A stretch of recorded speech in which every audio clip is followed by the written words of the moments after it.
Il y a une rencontre entre ta destinée et le Saint-Esprit. Ou du moins, il y a un lien entre ta destinée et ta rencontre avec le Saint-Esprit.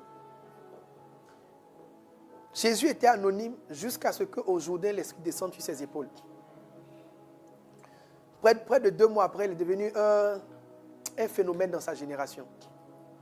Les disciples étaient des gens anonymes, personne ne les connaissait. En Actes, le chapitre 2, la Bible dit l'Esprit est descendu dans la chambre haute.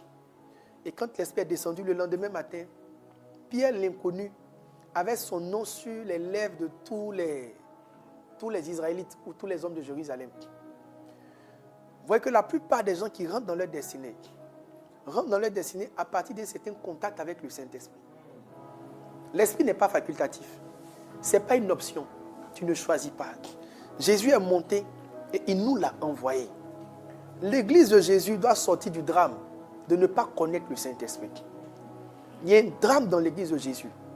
Acte chapitre 19, l'apôtre Paul est en train de prêcher et il rencontre des personnes.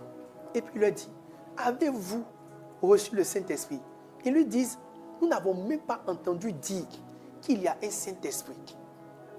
Nous n'avons même pas entendu dire qu'il y a un Saint-Esprit. C'est un drame qu'il y ait des chrétiens qui n'aient pas encore été enseignés sur le Saint-Esprit. Le fait de ne pas apprendre d'une chose crée une forme de scepticisme. Le fait de ne pas apprendre d'une chose met au devant beaucoup plus de mensonges que de vérité. Les gens ont rattaché le Saint-Esprit à certaines manifestations. Les gens ont rattaché le Saint-Esprit à des déviations. D'autres se sont fermés au Saint-Esprit sans raison. C'est pourquoi dans cette saison, j'ai un mandat de Dieu d'enseigner sur ceux qui sont remplis par le Saint-Esprit.